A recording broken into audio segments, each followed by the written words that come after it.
I think having 2 colonial armies in the Americas will help make this go a little bit better.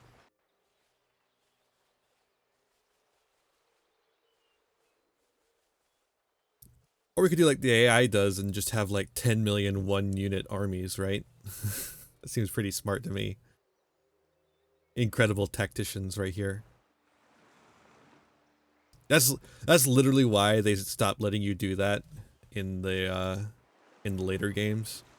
They just made it so that you had to have a general and you had a limit to the number of generals you could have in order to have an army. Rebellions grow in strength over time, the more they're left unchecked. Always act quickly in these instances, otherwise the uprising may capture a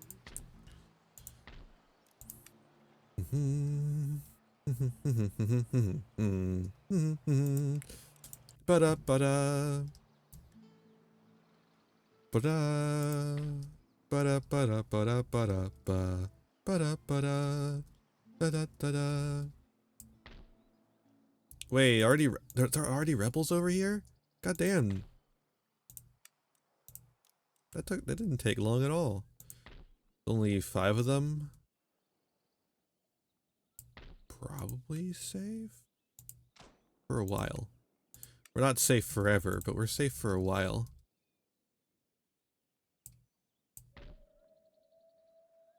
They're going to recruit more units as this goes, though.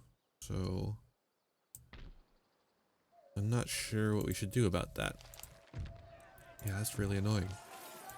Workers' riot in Alsace-Lorraine. What? What's going on in Alsace-Lorraine? Oh? Me when I'm Me when I'm what? Hello? Oh, there. Okay. I guess Alsace-Lorraine doesn't want to pay their damn taxes. God damn.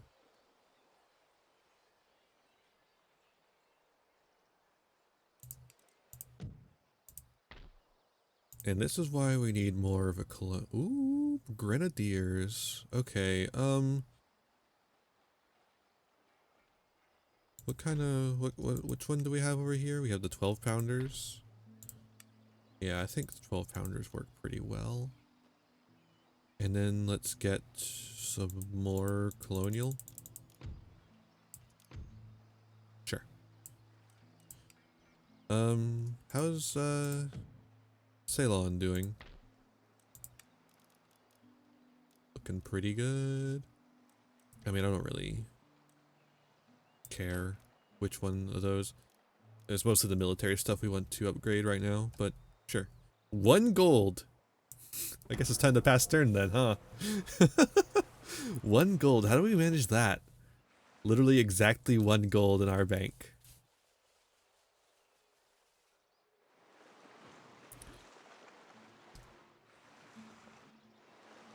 One singular piece of gold.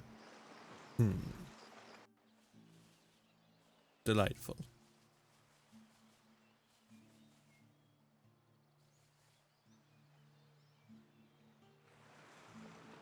Okay. Sweden's doing their thing. Prussia's doing their thing. Is there just like a big war between Denmark, Sweden, and Prussia? Oh my god, there's rebels too. There's all sorts of things going on over in Copenhagen. There is a degree of unrest in this region, as the majority of the population follow a different religion to that of their rulers. Hey, did I tell you to speak? I thought I told you to shut the fuck up.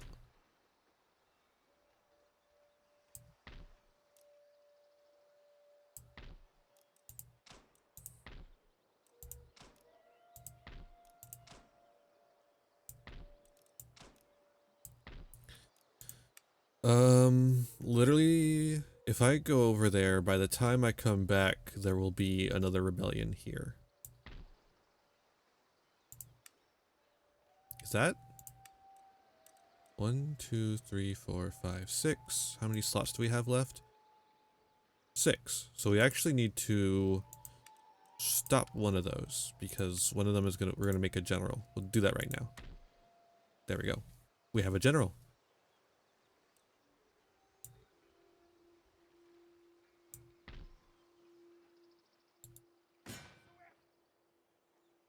was only going to take 2 turns to get over there. Okay.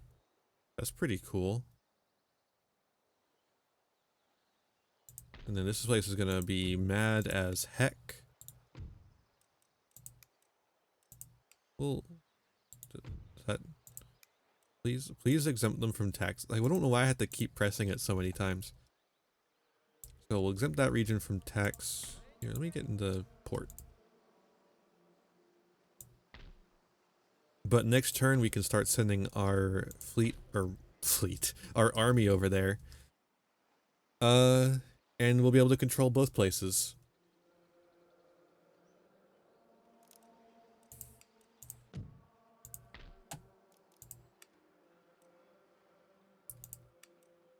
VOC line infantry.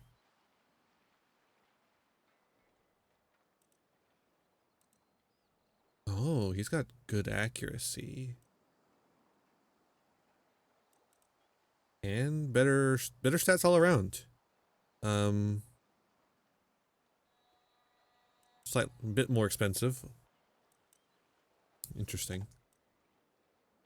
Oh, he's gonna be our... We don't actually have the regular infantry over here. It's only VOC. Okay. We have cavalry, though.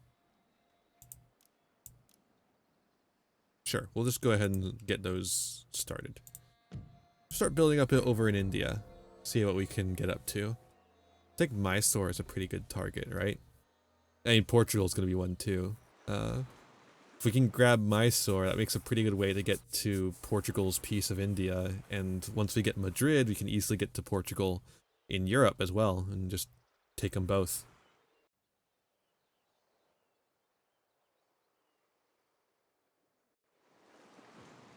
That'll be pretty easy, I think. Yeah. Okay. Workers on strike.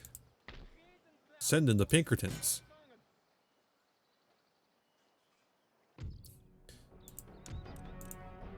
I mean, we could just auto-resolve that. Oh. You're on the map. Yo. Do you realize you're on the map? You've gone off the continent and onto the map. That's crazy. Whoa. That's creepy. That's insane. You're allowed to do that? Ugh.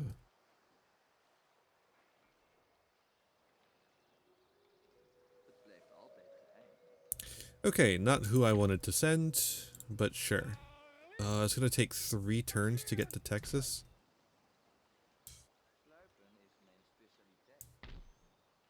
Oh, I should have been recruiting colonial militia over there.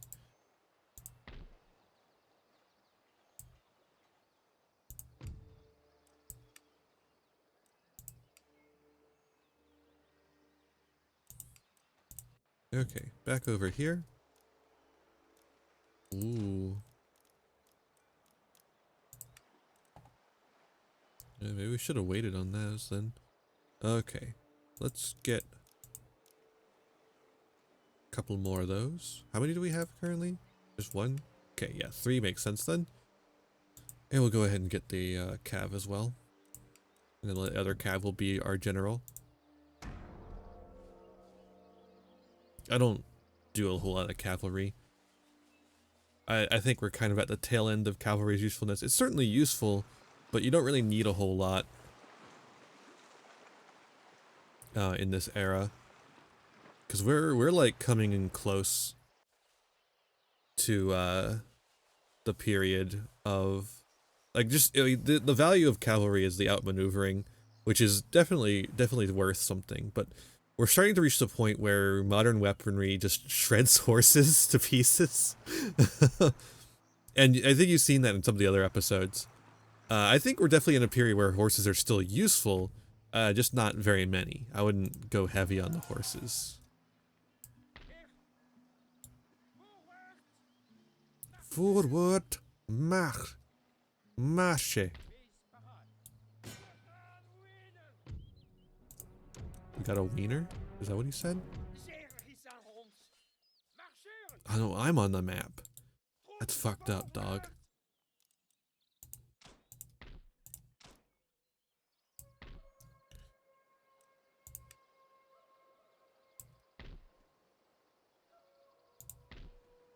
Okay. Things are going well over here. Let's head over to India.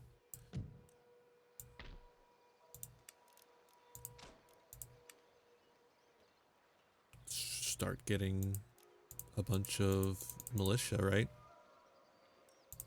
I think that's what we need over here now. Okay, I think a rebellion's gonna start next turn in Texas, but we're gonna be able to put it down. You know, this is actually well, obviously it wasn't the Dutch doing this; it was the Spanish. But there was a significant amount of Pueblo revolts. The Pueblo did a lot of fighting against the Spanish. And a part of this is because of the way that the Spanish enforced their religion upon the Pueblo. The thing about the Pueblo is that a lot of Pueblo tribes had actually been part of a larger tribal system in which they basically paid tribute to a larger, like more powerful group who dominated not through military might but through religious might. I'll take one of those, please.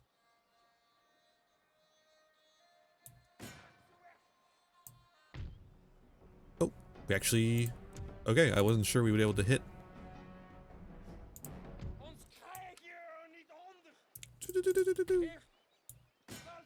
Okay. So when the Spanish come in and enforce their religion and such, the Pueblo are very heavily reminded of the religious oppression that they had just, it was not even that long ago for them, they had just experienced. Now this is something I learned in one of my classes, so I could be misquoting the book, or not quoting, misremembering some of these aspects. But yeah, that I don't, so like don't necessarily quote me. Definitely go and do the research yourself. Oh, what book was that? It wasn't a book, it was an article. I think it might have been part of a book, but it was just an article we read. We didn't read the whole book. Yeah. It was definitely an interesting thing to see. Oh, I got damaged somehow too. Maybe in the riot? I don't know.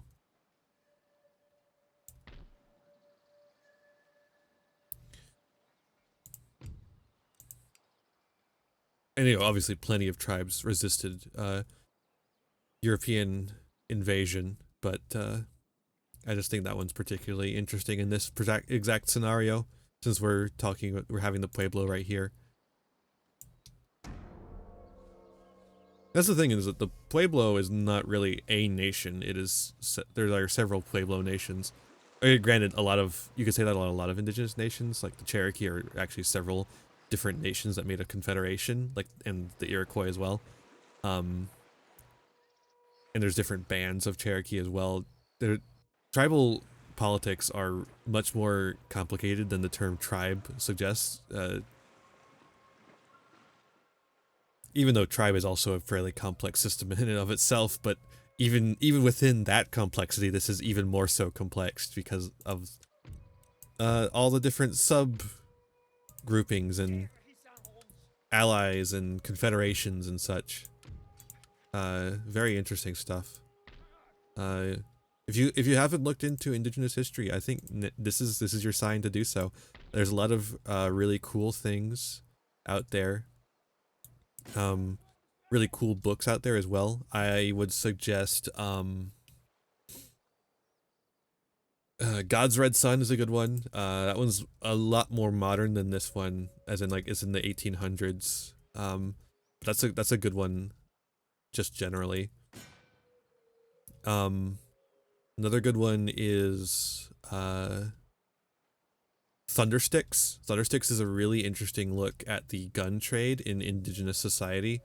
not just with Europeans, but with between tribes as the tribes began to trade guns with each other, and also like the other trades that affected that, like the massive collection of beaver pelts to trade for guns, the massive collection of human slaves to trade for guns from other tribes. Because the thing about indigenous people is of America, I should say, is that, and this is probably true of a lot of other places as well, sort of depends on the place you're looking at, is that indigenous people of America are not one people, you know, which I think seems, it should be obvious, but it's not to a lot of people. It really should be obvious because, like, duh, of course not. It's a fucking big continent.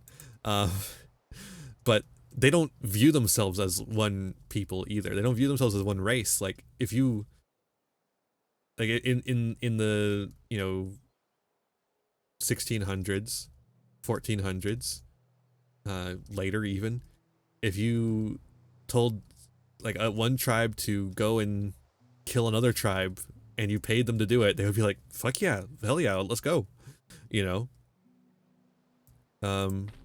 It's just sort of how, it's like just like if you told an Englishman, or you told 1600s England you'd pay them a bunch of money to go and beat up France, they'd be like, fuck yeah, let's go, I'm ready to beat up France anytime, any day, you know. They don't see themselves as necessarily the same. Or like Romans in Carthage, you know, it's just something that kind of is universal. I think we're done. Let's pass turn. So yeah, but yeah, it's lots of interesting stuff in the field of indigenous history. Even like if you're looking at stuff before contact, or you know, invasion, however you want to say it. I prefer the term invasion. It's because that's what it is. I think the term invasion really helps bring home the idea that colonization was a violent process. So yeah, lots of books out there to wet your whistle. Really cool stuff. Look into Cahokia for sure. Cahokia is so interesting.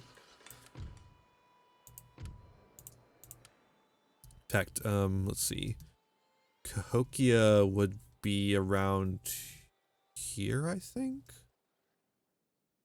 Yeah, I'm pretty sure this is where Cahokia would have been. Or is it around here? I'm not exactly sure. I'm not good with geography. I mean, I'm somewhat good with geography. I think it's around here though. Somewhere around here. Yeah, Cahokia was a massive city. Cahokia actually died out a little bit before European invasion down around here. Of especially even of Hispaniola all the way over here, but certainly before we hit North America. But it was a massive city, huge, and there's giant mounds, and the mounds are actually still there. For the most part, some of them were actually torn down by white people, and honestly, in some of the most spiteful ways too. Like, it's not just like, we needed to clear the land to do something here. No, one of the mounds was just owned by somebody. Like, they just bought the land that the mound was on. And when I say mound, I mean it's like a man-made hill. It is huge, massive.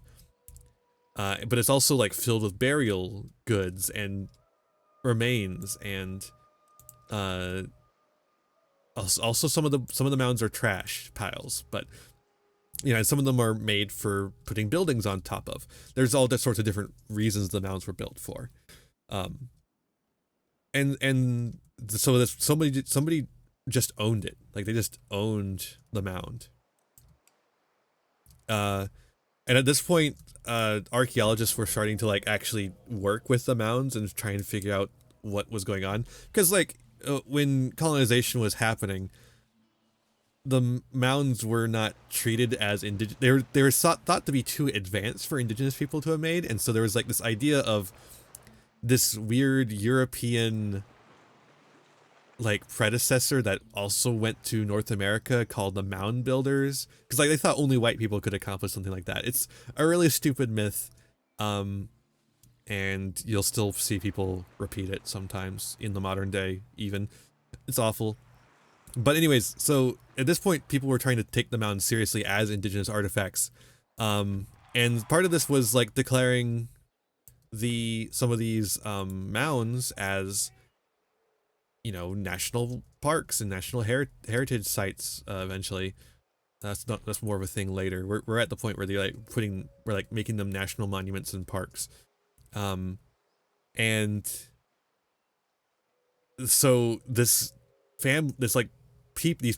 white people who own this land are afraid that the government is going to use eminent domain to claim the land. And, you know, they might have, but they wanted to sell the land for a lot of money. And they didn't want to give up the land in the first place, I don't think, but they definitely didn't want to give it up without paying, like having being paid a lot of money. They were trying to sell it for a lot of money. Like they asked for an exorbitant fee, and the government said no. Of the state, I don't remember the state exactly. Is it Illinois? I want to say Illinois. I could be 100% wrong on that though.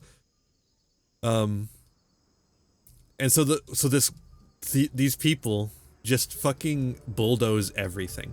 They tell the archaeologist, you have like this much time to like look at everything before we just bulldoze it, and that's what we're doing. You can't stop us from doing it. And so they do.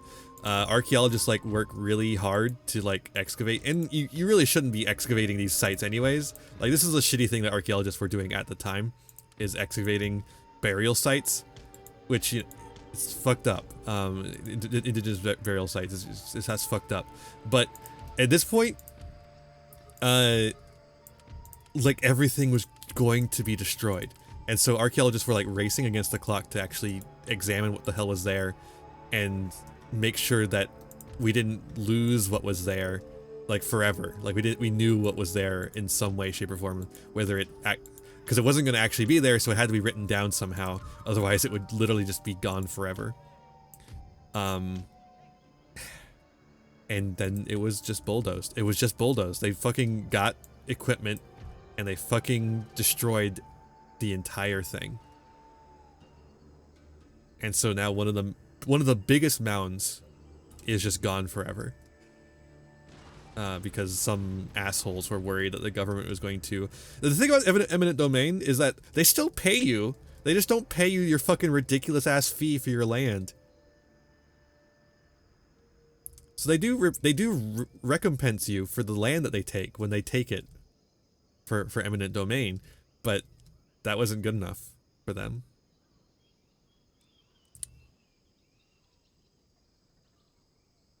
What are you doing?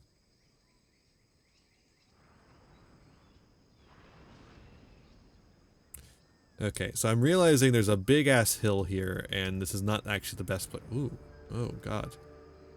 Not the best place to put my cannons. Especially since they're over there. So how about we just do this. Oh, are they gonna come here? Looks like they are. Well, if they're gonna come to me, then I'm not gonna stop them. I'll let them come.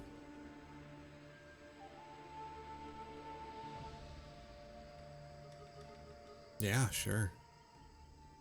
Oh, are they stopping? What are they doing? No, they're still coming. They're still coming. Okay. Just a little closer. A little closer.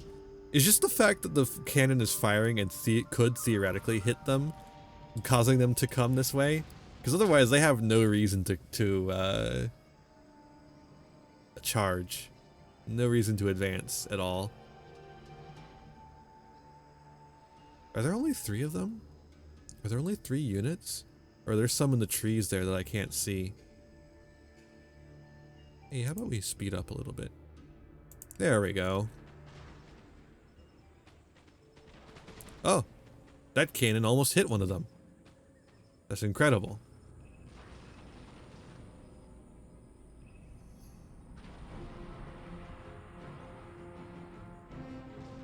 Wow, that one almost hit him too. Hey, you want to fire? I think you should probably fire upon them.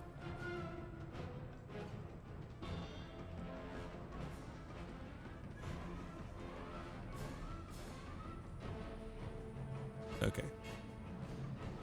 Hey, you two. If you get back here, you could just shoot at them while they run away. And I think that's a smarter thing to do.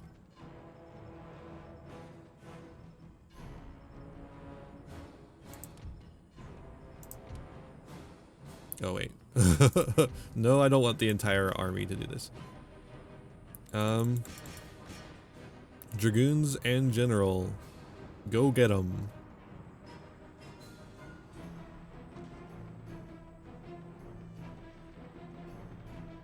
It's a long way to charge. I fully realize that. I don't even know if I wanted... Oh, there's only 16 of them? Oh yeah, I definitely want to charge them.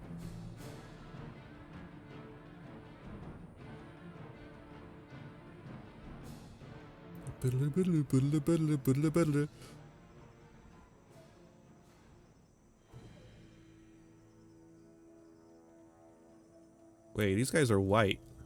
Oh wait, maybe... I cannot tell. What the hell is going on here? Are they white? Maybe? Are they... Whoa! Whoa! Okay. Well, they're all ranged units, so... Whoa! Holy shit! Did you see that? Those guys went flying! Yeah, these are all ranged units, so getting attacked by cavalry is actually what we want to do.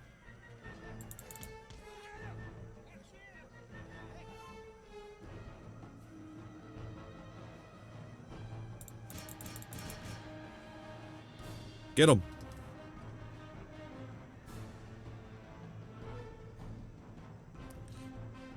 Okay. Oh! Here comes more. Okay, so I can't break my lines. Kill the general, please. Please, I am begging you to kill the general.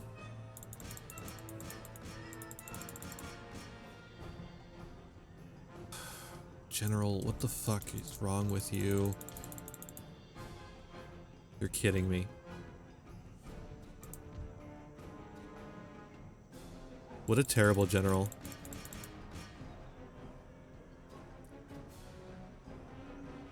You're kidding me. You've got to be kidding me. Okay, at least he isn't dead. If he dies, I'm literally starting this fight over.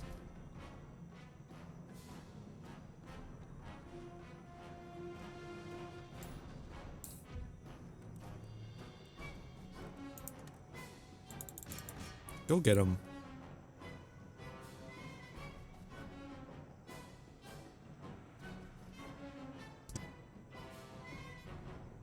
Okay. There's nobody else.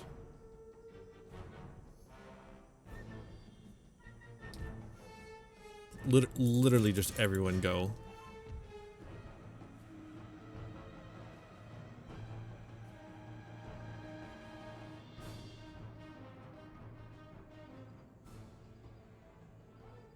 Is there only one of him left? No, there's 10. I guess the rest of them ran away faster than this guy.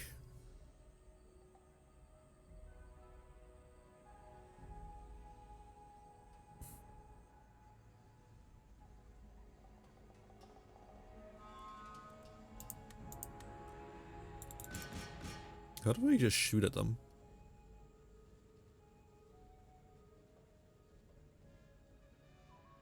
Seems like it would go pretty crazy to me.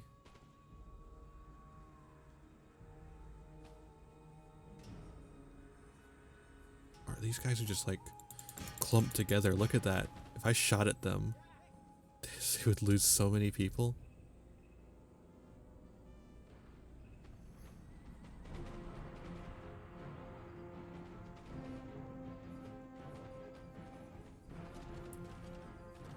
Can we like shoot at the bodyguard, the general's bodyguard?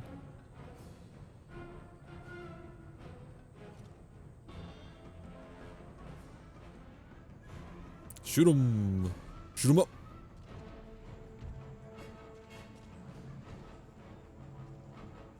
There's just so many of us, and so few of them. I don't see how they can hold out for much longer.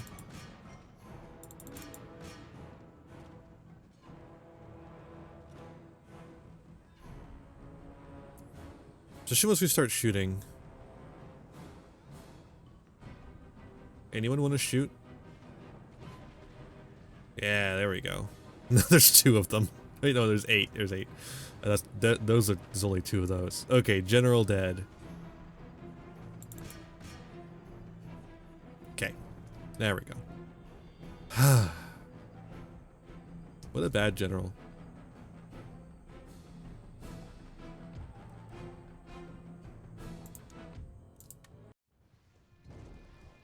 Only losses were from the fucking general and the dragoon.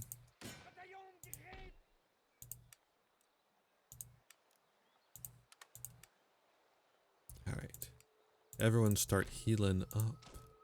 I guess they're like French rebels, I guess. French American rebels, I should say. Louisianan.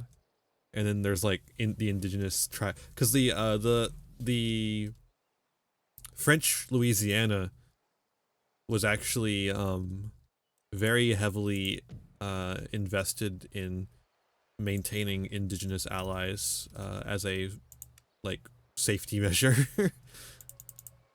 Not just like for keeping themselves safe from other indigenous people, but also to use indigenous people as, you know, well, honestly, they almost viewed them as like, the French viewed indigenous people as like nations in the way that they viewed the Asian nations as nations, you know, like, oh yeah, you're a nation and we're gonna conquer you. And so they actually like treat them with a certain amount of diplomatic respect that the English simply did not have. And the Spanish certainly didn't. I mean, the Spanish considered all of Spain to be, or all of the Americas to be Spanish territory, because they got a literal papal decree that was the case. I mean, I guess if the Pope tells you own something, it feels like you own it. But yeah, so that, I guess that would make sense to a certain degree of why that fight was the way it was. I told you to shut up. Is this every time I get out of a fight, it's gonna be talking again? I say it. That's not what I meant to say. Oh, why you gotta be out of exempt from taxes? Why I gotta be so rude? Hey there, thanks for watching another video. Why don't you give it a like, share it around, subscribe to the channel, and ring the bell for notifications. You know, the YouTube stuff. You can also follow me on Twitch and Twitter for more content. I got content plenty for ya. You can also support the channel by giving me money. There's a Patreon. If you join the Patreon, you can show up in the credits over here. I would really appreciate that. You can also use my TCG Player affiliate link to get any singles, sealed product, or accessories that you want, all to start supporting the channel at the same time. That's all for this one, and I'll see you in the next one. Be kind to yourselves, be kind to others, and have a wonderful rest of whatever time it is for you. Bye now!